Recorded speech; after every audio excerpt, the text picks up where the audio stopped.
بسم اللہ الرحمن الرحیم ناظرین السلام علیکم ورحمۃ اللہ وبرکاتہ۔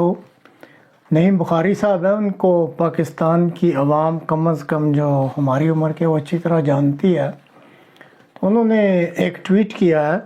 کہ اتنا لمبا چوڑا آئین لکھنے کی کیا ضرورت تھی، مختصر سا لکھ دیتے، جس کی لاٹھی اس کی بھینس۔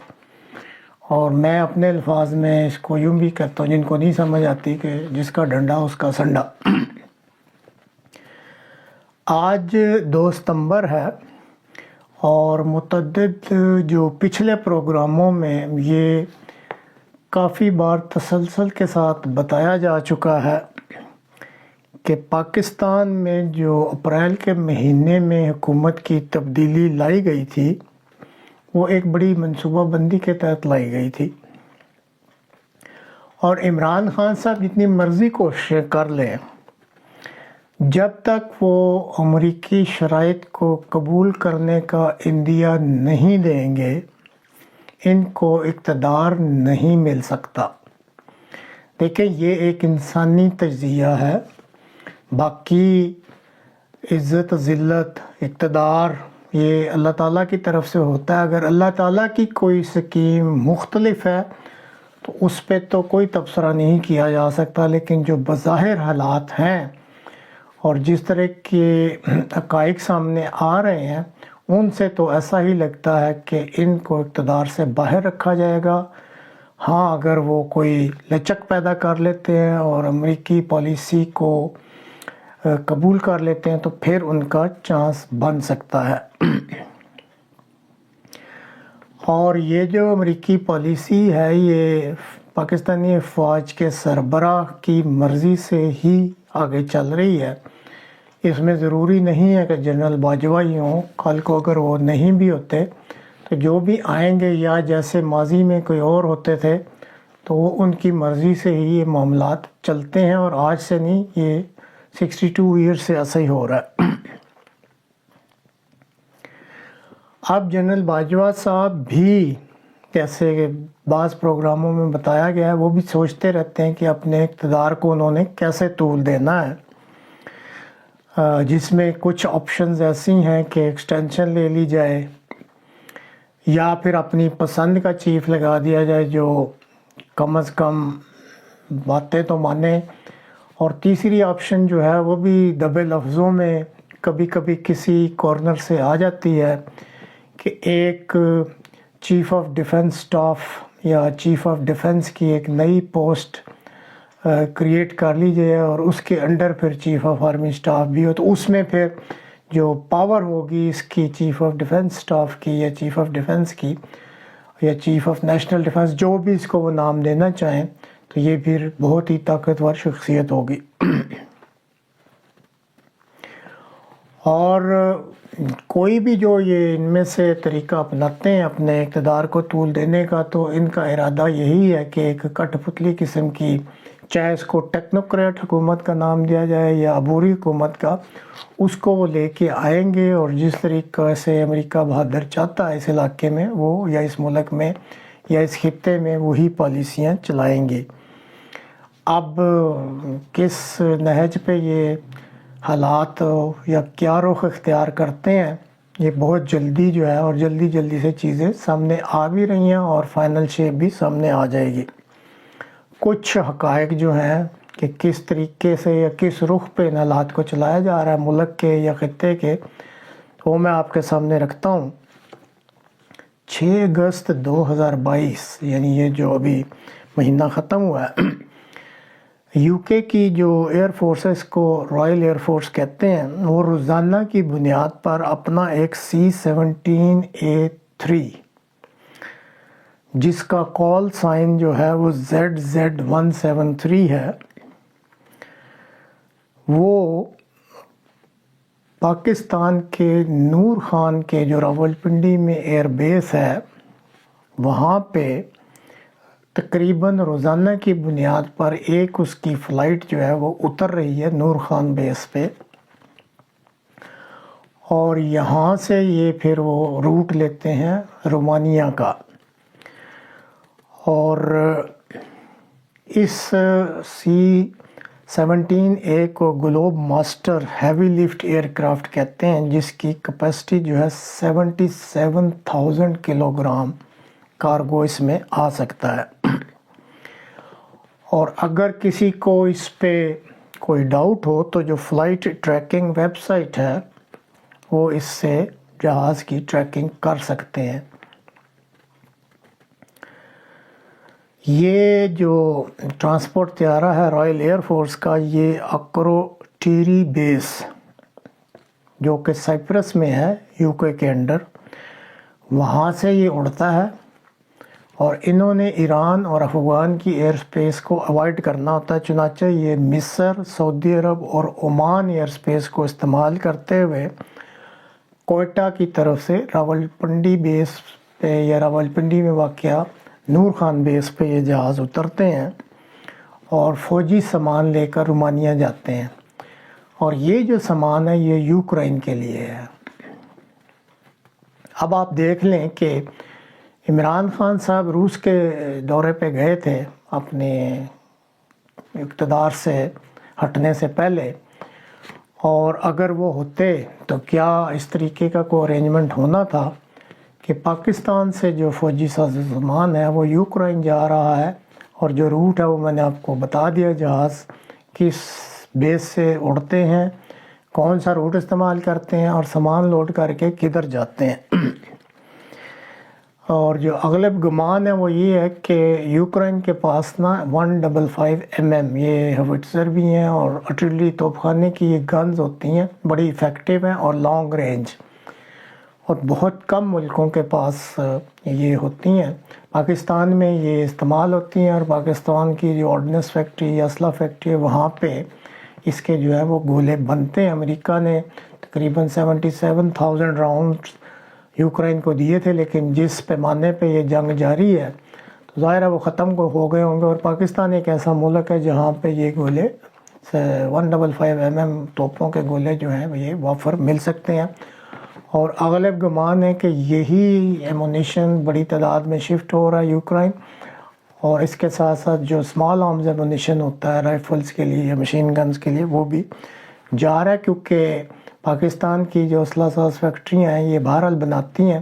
اور بزنس پوائنٹ آف ویو سے ظاہر ہے اس کی پیمنٹ کی جا رہی ہوگی پاکستان کو۔ لیکن کہنے کا مقصد صرف یہ ہے کہ اگر عمران خان حکومت میں ہوتے تو یہ ارینجمنٹ کبھی بھی نہ ہوتا۔ اسی طرح مفتاح اسماعیل صاحب ہے، انہوں نے 1 ستمبر کو کہا کہ ان کے اوپر نام نہیں لیا انہوں نے، لیکن ان کے اوپر سخت پریشر ہے کہ انڈیا کے ساتھ ٹریڈ جو ہے وہ فوری کھولی جائے اور اس سلسلے کو آگے بڑھایا جائے۔ اور جو پرویز مشرف صاحب نے اپنے وقت میں انڈیا کے ساتھ پیس ڈیل کی تھی وہی ان کو بتائی گئی ہے کہ اس پہ غور کریں اور اسی کو آگے نہ ابھاریں بھی، اور انہی پہ عمل کرتے ہوئے اس کو آگے چلائیں۔ اب اگر عمران خان صاحب اقتدار میں ہوتے تو کیا ایسی بات ہونی تھی، کیونکہ انہوں نے تو صاف کہہ دیا ہوا ہے جب تک کشمیر کا معاملہ حل نہیں ہوتا انڈیا سے ہم کوئی بات چیت نہیں کر سکتے۔ اسی طرح چند دن پہلے قطر اور دوحہ میں جب شہباز شریف صاحب گئے تھے تو ان کے جہاز کے ساتھ اسرائیلی جہاز جو ہے وہ 9 گھنٹے اسی جگہ پارک کیا گیا، پھر ایک خفیہ مقام پر جا کے ان کی ڈسکشنز ہوئیں، اور اس میں بھی جو لیکیج ہو رہی ہے وہ یہ ہے کہ جلدی اسرائیل کو تسلیم کر لیا جائے گا۔ اب عمران خان صاحب ہوتے تو انہوں نے تو واضح طور پہ یہ اشارہ دیا ہوا تھا کہ جب تک فلسطینیوں کا مسئلہ حل نہیں ہوتا ہم نے اسرائیل کو تسلیم نہیں کرنا۔ اب جو ایک بین الاقوامی موسمی تغیر جو ہوتا ہے اس کا جو محکمہ ہے اس نے پاکستان کو یہ اطلاع دی ہے کہ آپ کے علاقے میں چونکہ پاکستان میں گلیشیئرز بہت زیادہ ہیں اور کلائمیٹ یا موسم کے تغیر کی وجہ سے یہ جو گلیشیئرز ہیں وہ بہت تیزی سے پگھل رہے ہیں، اور انہوں نے کہا کہ ہو سکتا ہے ستمبر کے مہینے میں پھر جو ہے وہ بہت زیادہ سیلاب آئے۔ تو اس خطرے کے یا اس میسج کے ملنے کے بعد جنرل باجوہ صاحب جو اصل حکمران ہیں اس ملک کے، انہوں نے کووڈ کی طرز پر ایک نیشنل سطح کی کمیٹی تشکیل دینے کا عندیہ دیا ہے جس میں زیادہ سے فوجیوں کی ہوگی اور فوجی جرنیل اس میں شامل ہوں گے، تاکہ یہ جو سیلاب کی وجہ سے پہلے جو نقصان ہوا ہے اور اگر اور ستمبر میں ہوتا ہے، اور اسی طرح جو ری ہیبلیٹیشن لانگ ٹرم پلاننگ ہے کہ کس طرح آباد کاری دوبارہ کرنی ہے،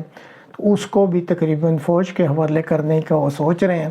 تو اگر انہوں نے نومبر میں ریٹائر ہونا ہوتا یا ان کا اپنا کوئی لمبا منصوبہ نہیں ہے ابھی اقتدار میں رہنے کا تو وہ ایسے اقدامات نہ اٹھائیں. تو یہ بھی ایک اشارہ ہے کہ عمران خان صاحب کا بھی فی الحال کوئی چانس نہیں ہے. ادھر بہرحال ناظرین آپ کی اطلاع کے لیے یہ چھوٹی سی ایک ویڈیو ہے جو جمشید اقبال چیمہ صاحب ہیں, یہ عمران خان صاحب کے ساتھ اسسٹنٹ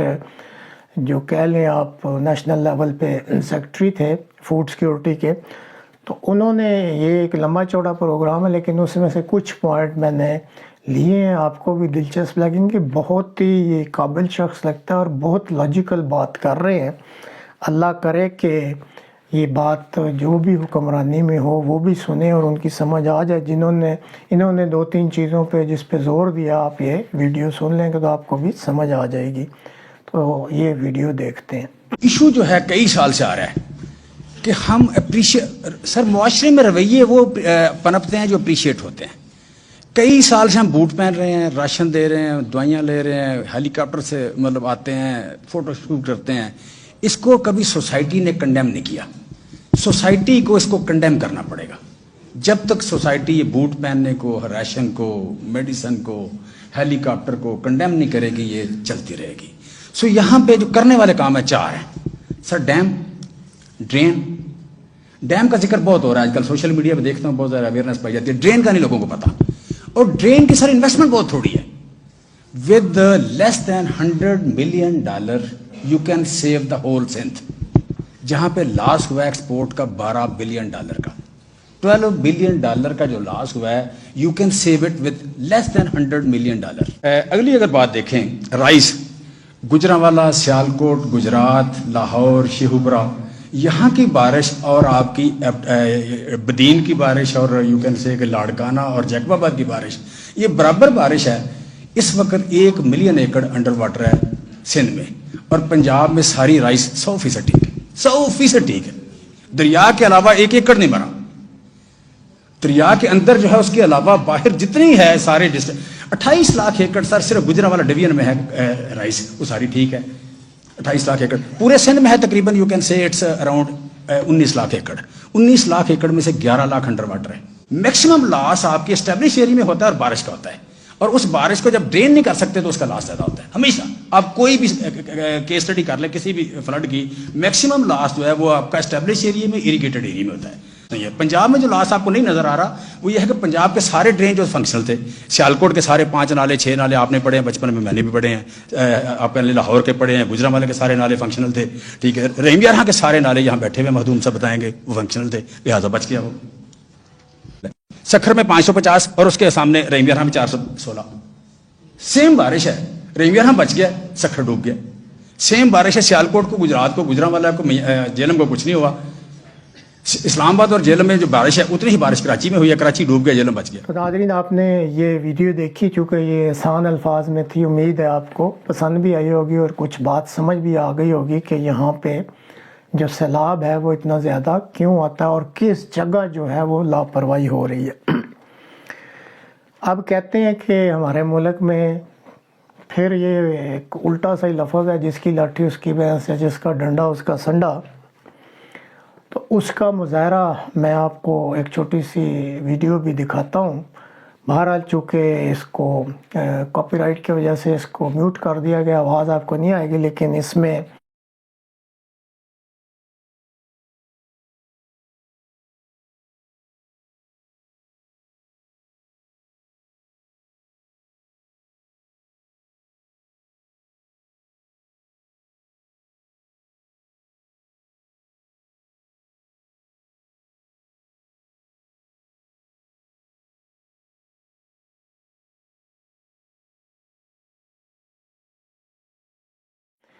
لبے لباب یہ ہے کہ ایک ہندو کو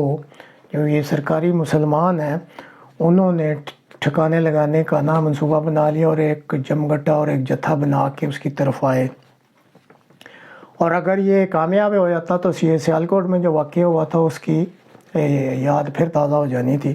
بہرحال چونکہ اس وقت حاجی صاحب جو ہیں وہ باس ہیں ہمارے اور ڈنڈا ان کے پاس ہے, تو انہوں نے آرڈر دیا کہ نہیں یہ اس طرح کا واقعہ نہیں ہونا چاہیے. تو آپ نے ویڈیو میں دیکھا ہے کہ ارینجرز نے چند منٹوں میں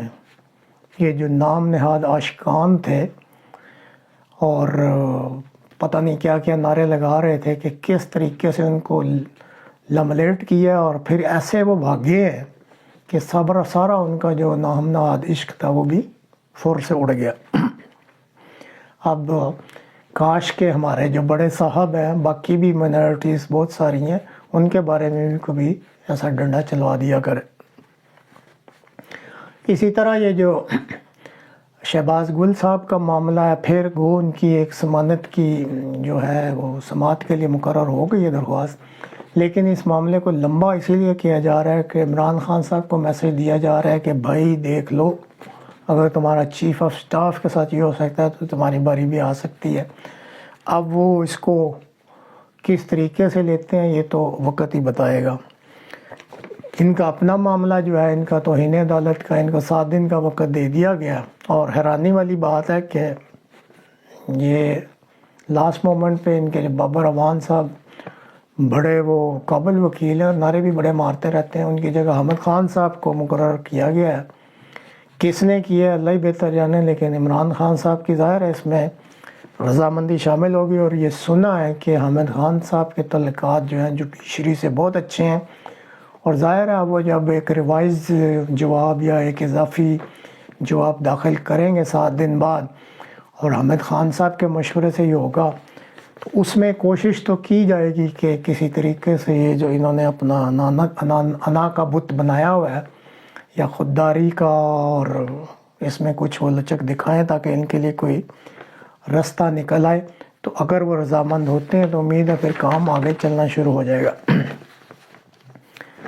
اب کچھ باتیں یورپ اور یوکرائن کے بارے میں۔ پہلے بھی ایک پروگرام میں بتایا تھا کہ 1 ستمبر یعنی کل سے یہاں پہ بجلی اور گیس کی قیمتیں جو ہیں وہ کافی بڑھا دی گئی ہیں، اسی طرح پٹرول اور ڈیزل وغیرہ کی بھی۔ یہاں یورپ میں جرمن قوم احتجاج کم ہی کرتی ہے، لیکن دیکھنا ہے جب اس ماہ کے آخر میں بل آئیں گے تو ان کی چیخیں نکلتی ہیں، یعنی کیونکہ بہت زیادہ جو ہے نا وہ اضافہ کر دیا گیا، اور جو گیس کا پریشر ہے وہ بھی بہت کم ہو گیا۔ اور ویسے بھی آپ کو ایک پہلے پروگرام میں بتایا تھا کہ نارڈ سٹریم 1 جو ہے وہ مینٹیننس کے لیے بند ہے، اور کل امید تو ہے یہ سپلائی دوبارہ شروع ہو جائے گی، لیکن 40% ہو رہی ہے۔ جرمنی نے تو بہرحال گورنمنٹ نے ایک سکیم کا بار بار اعلان کر رہی ہے، ابھی تک اس پہ عمل تو نہیں ہوا، کہ یہاں پہ جو ملازمت کرتے ہیں یا کچھ اور طبقے ہیں جن کو تقریباً 300 یورو کی وہ مدد دیں گے، تاکہ یہ جو ایک دم اضافہ ہوا ہے انرجی کرائسس کی وجہ سے کچھ لوگوں پہ زیادہ بوجھ نہ پڑے۔ اسی طرح ٹرانسپورٹ کی مد میں گو فرانس نے تو فری کر دیا، لیکن یہاں جرمنی میں جون تا اگست عوام الناس کو ایک سہولت دی تھی کہ 9 یورو میں وہ ریل کا ٹکٹ خرید سکتے تھے، اور اس میں عام ریل میں وہ پورے جرمنی میں سفر کر سکتے تھے جتنی دفعہ مرضی وہ کرنا چاہیں، اور یہ اسکیم بڑی کامیاب رہی اور بہت ہی ملینز جرمن نے اس میں حصہ بھی لیا۔ اب گورنمنٹ لیول پہ یہ فیلنگ ہے کہ جرمنی والے اگر ان کو کرائے سستے کر دیے جائیں تو یہ ٹرین سے سفر کرنا پسند کرتے ہیں۔ تو آج تک کی خبروں کے مطابق ان کے جو زیر غور ہیں وہ 3 مزید آپشنز ہیں جس پہ وہ کہہ رہے ہیں کہ 10 ستمبر تک کوئی فیصلہ کر لیں گے۔ ایک تجویز یہ ہے کہ 29 یورو کا ماہانہ ٹکٹ بجائے 9 یورو کے، اور دوسری تجویز یہ ہے 49 یورو کا ماہانہ ٹکٹ بجائے 9 یورو کے، اور تیسری تجویز یہ ہے کہ پورے سال کا 365 یورو کا، جس کا مطلب ہے کہ 1 یورو پر ڈے۔ ان تینوں میں سے اب کون سی آپشن یہ عوام کے لیے پیش کرتے ہیں، اس کے لیے ہمیں یعنی 10 ستمبر تک انتظار کرنا ہوگا۔ اسی طرح روس کو علم ہے کہ جرمنی میں ان کے تعلقات بہت اچھے رہے ہیں، کہ وہاں پہ گیس کا جو ہے اس وقت سخت پرابلم ہو رہا ہے، تو انہوں نے مذاق میں نہیں سنجیدگی سے کہا ہے کہ جرمنی کے حکمرانوں کو اپنے عوام کی بھلائی کا سوچنا چاہیے، اور نارڈ سٹریم 2 بنی پڑی ہے، آرڈر کریں، ہم ان کو سستی گیس دینی شروع کر دیں گے۔ لیکن بہرحال سیاست کی اپنے تقاضے ہوتے ہیں، انہوں نے تو آفر دے دی ہے، اب عوام کا اس پہ کیا ریاکشن ہوتا ہے اور یہاں کے سیاستدانوں کا کیا ریاکشن ہے، وہ تو انہوں نے کافی پہلو سامنے رکھ کے ہی حکومت نے کوئی ریئیکشن دینا ہے، دیکھتے ہیں کیا کہتے ہیں۔ اسی طرح G7 ممالک نے روس کو مزید زچ کرنے کے لیے نا آئل پرائس، جو رشین آئل پرائس ہے اس کی کیپ کرنا کہتے ہیں کہ ایک فکس پرائس بنانے کا یا کرنے کا پورے انٹرنیشنل مارکیٹ میں منصوبہ بنایا ہے، اور یہ کامیاب اس لیے ہو سکتا ہے کہ جو رشین آئل اس وقت بھجوایا جاتا ہے یا ایکسپورٹ کیا جاتا ہے رشیا سے، جو شپنگ ایجنسیز ہیں یا شپنگ کمپنی ہیں، وہ ساری جو انشورنس ہے وہ UK میں بیسڈ ہیں کمپنیاں یا یورپ کانٹیننٹ میں ہیں، تو اس لیے ممکن ہے کہ یہ پالیسی کامیاب ہو جائے اگر یورپین ممالک سارے اس پہ ایگری کرتے ہیں، جو بظاہر مشکل ہی لگتا ہے کیونکہ ہر ایک کی اپنی اپنی ریکوائرمنٹس ہوتی ہیں۔ اسی طرح روسی صدر نے بھی بہت بڑی دھمکی دی ہے کہ اگر G7 ممالک نے یا یورپ نے ہمارے آئل پرائس کے کیپ کر دیا پرائس کو، تو وہ ساروں کی پھر یہ جو ہے آئل ان کو دینا بند کر دیں گے۔ اب دیکھتے ہیں اس کا کیا نتیجہ نکلتا ہے۔ اسی طرح جو یوکرائن کا ایٹمی پاور پلانٹ ہے زاپوریژیا، اس کی کئی دفعہ بات چیت ہو چکی، آج اس کا 5 نمبر ریئیکٹر بند کر دیا گیا ہے، لیکن اچھی بات یہ ہے کہ انٹرنیشنل اٹامک انرجی ایجنسی کے جو ہے وفد انسپیکٹرز کا وہ شہر میں جب آئے تھے اس وقت بمباری ہو رہی تھی اور کچھ دیر انہیں گھنٹے انتظار کرنا پڑا، لیکن وہ پلانٹ کے ایریے میں پہنچ گئے اور انہوں نے اپنا عندیہ دیا ہے کہ وہ ادھر ہی رہیں گے اور مانیٹر کریں گے چاہے یہ بمباری ہوتی بھی رہے، اور وہ انشور کریں گے کہ یہ جو ایٹمی پاور پلانٹ ہے یہ سیف رہے اور کوئی اس کو نقصان نہ پہنچے۔ اسی طرح جو روسی صدر ہیں انہوں نے اعلان کیا ہے کہ وہ میخائیل گورباچوف، اگر ناظرین آپ نہیں جانتے تو یہ وہ روسی صدر ہیں 1990 میں جن کی کوششوں سے یہاں پہ یہ کہتے ہیں کہ سوویت یونین جو ریپبلک ہے وہ ٹوٹا تھا، اور اسی طرح یہ برلن وال بھی گری تھی، اور جو یورپ میں یہ علیحدہ کچھ مملکتیں یا نئی ریاستیں یا نئے ممالک بنے تھے، تو جو روسی صدر ہیں وہ ان کے سخت خلاف ہیں، اس لیے وہ کہتے ہیں میں نے ان کی جو ہفتے کے روز یعنی کل رسومات ہونی ہے تدفین کی اس میں وہ شامل نہیں ہوں گے۔ اور آخری پوائنٹ یہی بتانا ہے کہ روس کی جو جنگ ہے اس وقت یوکرائن، اس میں کافی سست روی آ چکی ہے اور یوکرائن جو ہے وہ مقابلہ کر رہا ہے اس کا، اور کوئی خاص پروگرس نہیں ہے۔ تمام ممالک جو ہیں وہ خاص کر امریکہ اور اب جیسے پاکستان کی بھی بات کی تھی، اسی طرح جو